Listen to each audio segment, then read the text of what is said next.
The Founding Fathers pledged their lives and their fortunes and their sacred honor. I don't think it's too far of a leap to understand that your elected officials are certainly not going to pledge their lives. They're not going to pledge a penny of their fortune. And by these two, they demonstrate that they have no sacred honor. How many of your elected officials have sons or daughters that are serving in the Iraq War? I think you start to understand what's going on here. We, the people, are their cannon fodder. They have sent our sons and daughters to fight their wars so that they can have their spoils. This is what it's all about. It's imperialism and it's fascism. And some folks hear that and say, oh, you must be anti-patriotic or anti-government. I am not anti-government. This government is supposed to be of, by, and for the people. This government is supposed to be following the guidelines or the rule book, which is called the United States Constitution. So the point here is that we have elected officials, both Republicrats and Demopublicans, that cater to who? Certainly not the common people. We don't have the huge amounts of money to contribute to their election campaigns. The people that contribute the most amount of money are the corporations.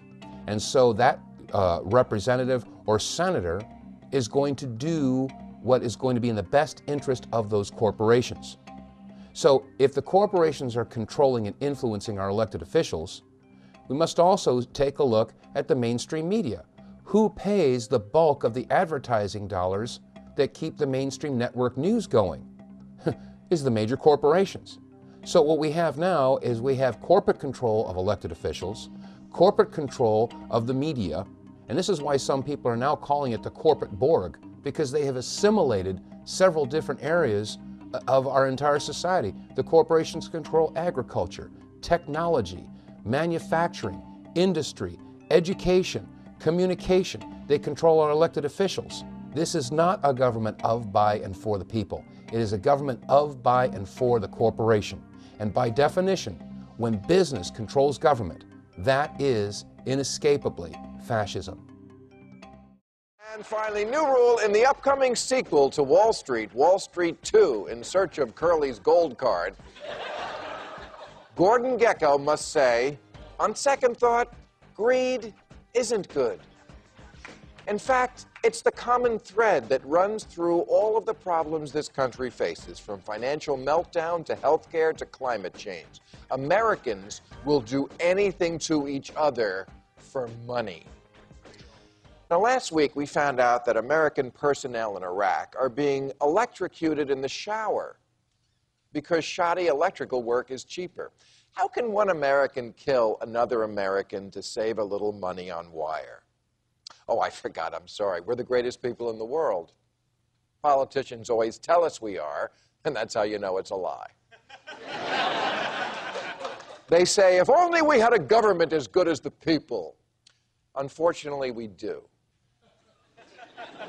Now, here in LA, we've been having a little problem lately with hospitals dumping patients who don't have coverage on the street, on Skid Row.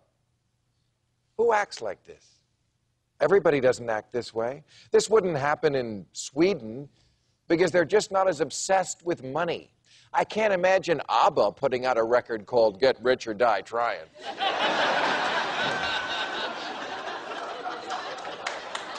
I mean, really, what is the healthcare system in America but insurance companies making money by fucking people out of coverage, even if it kills them?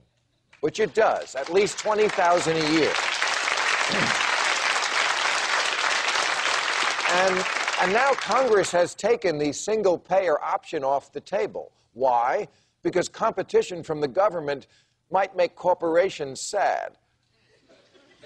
We can't have that. Healthcare is the biggest industry we've got. We need sick people, and the food companies are doing their part to help. Oh, yes. They put the time in the lab to find out just how much fat, sugar, and salt to load into a Happy Meal to make it more like crack. Do you know that even our baby foods are now up to 1/3 sugar? Only Americans could develop comfort food for somebody who's already eating off a tit. I mean, what kind of people hooks babies on sugar? It's not a mystery why even 1 in 5 4-year-olds is obese. 4-year-olds. The elephant in the room is your kid. Not only can't Johnny read, he can't see his dick. If Al-Qaeda slipped something into our food that did that to us, well, we would torture some Arabs and keep on eating. Because we're not a good people. We mustn't be if prison population is any indication. We put more of our fellow citizens in prison than anywhere else in the world, 5 times the rate of tolerant, benevolent China. Because jailing people, like people's health, also turned out to be, really, when you think about it, a for-profit industry. I don't know how we didn't see it all those years. When is enough ever enough in this country? Credit card companies that charge 35% interest? You ever wonder why you don't hear about loan sharks anymore? It's because what they did, giving credit to unqualified people and charging them ridiculous rates, we made that legal. Like we made destroying the environment legal. We do it all to each other, the killing and the keeping people sick and poor and in jail and destroying their habitat, because a generation ago, Ronald Reagan and Gordon Gekko told us greed was good.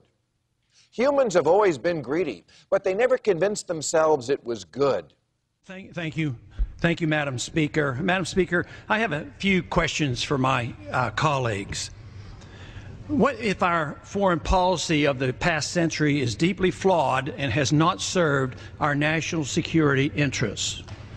What if we wake up one day and realize that the terrorist threat is a predictable consequence of our meddling in the affairs of others and has nothing to do with us being free and prosperous? What if propping up repressive regimes in the Middle East endangers both the United States and Israel? What if occupying countries like Iraq and Afghanistan and bombing Pakistan is directly related to the hatred directed toward us? What if someday it dawns on us that losing over 5,000 American military personnel in the Middle East since 9/11 is not a fair trade-off for the loss of nearly 3,000 American citizens, no matter how many Iraqi, Pakistani, and Afghan people are killed or displaced? What if we finally decide that torture, even if called enhanced interrogation technique, is self-destructive and produces no useful information, and that contracting it out to a third world nation is just as evil? What if it is finally realized that war and military spending is always destructive to the economy? What if all wartime spending is paid for through the deceitful and evil process of inflating and borrowing? What if we finally see that wartime conditions always undermine personal liberty? What if conservatives who preach small government wake up and realize that our interventionist foreign policy provides the greatest incentive to expand the government? What if conservatives understood once again that their only logical position is to reject military intervention and managing an empire throughout the world? What if the American people woke up and understood that the official reasons for going to war are almost always based on lies and promoted by war propaganda in order to serve special interests? What if we as a nation came to realize that the quest for empire eventually destroys all great nations? What if Obama has no intention of leaving Iraq? What if a military draft is being planned for the wars that will spread if our foreign policy is not changed? What if the American people learn the truth, that our foreign policy has nothing to do with national security, that it never changes from one administration to the next? What if war and preparation for war is a racket serving the special interests? What if President Obama is completely wrong about Afghanistan and it turns out worse than Iraq and Vietnam put together? What if Christianity actually teaches peace and not preventive wars of aggression? What if diplomacy is found to be superior to bombs and bribes in protecting America? What happens if my concerns are completely unfounded? Nothing. But what happens if my concerns are justified and ignored? Nothing good. And I yield back the balance of my time. Murder, the fifth commandment. But when you think about it,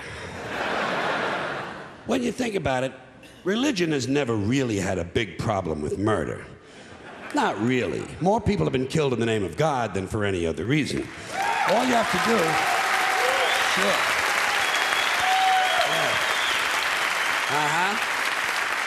All you have to do is look at Northern Ireland, the Middle East, Kashmir, the Inquisition, the Crusades, and the World Trade Center to see how seriously the religious folks take thou shalt not kill. The more devout they are, the more they see murder as being negotiable.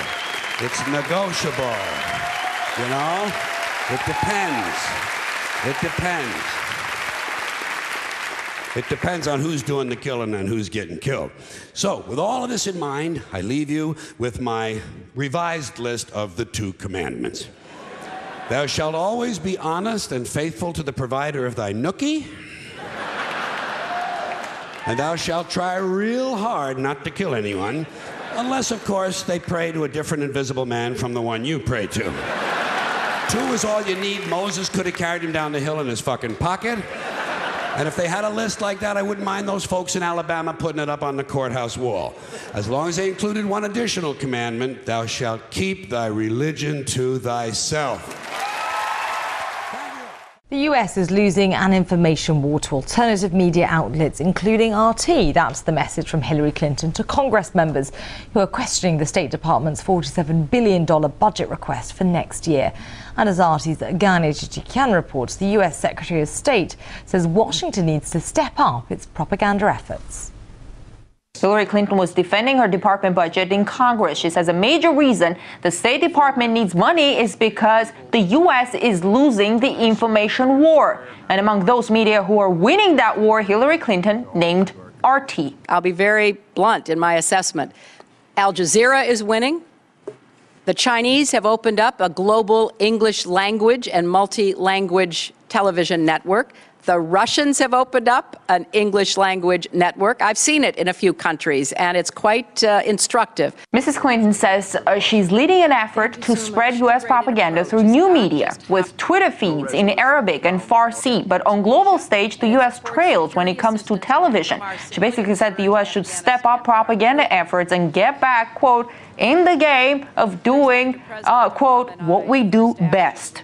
Here's more. During the Cold War, we did a great job in getting America's message out. After the Berlin Wall fell, we said, okay, fine, enough of that. You know, we've done it, we're done. And unfortunately, we are paying a big price for it.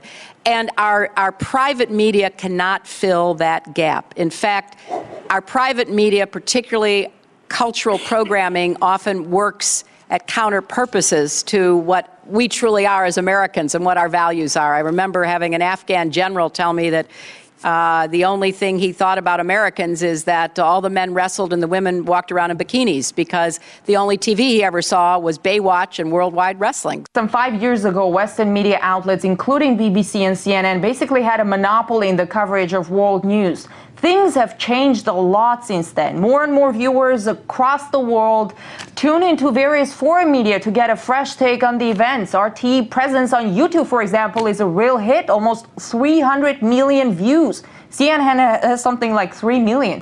Al Jazeera's coverage of the unrest in the Middle East and in North Africa has outdone the U.S. presentation of the events. While many are happy to see this emerging media variety, the head of a U.S. agency that manages the country's government-run international broadcasting has basically called those foreign media enemies. This Wednesday, Secretary of State Hillary Clinton basically confirmed it, saying that the U.S. is at war, at an information war with foreign media.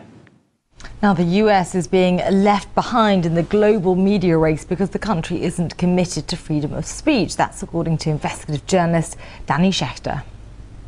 The United States feels on the defensive, in part because it can no longer monopolize not only the terms of, authority in these countries, but also the terms of the debate. There's other information out there. There are other points of view.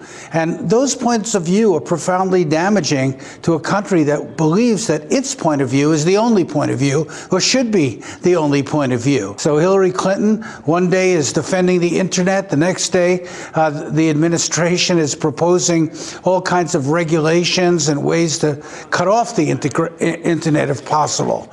There's no real commitment to the kind of freedom of diverse speech that we really need if we're going to be in a democracy at home and in a community of nations overseas. We can't dictate what people believe anymore.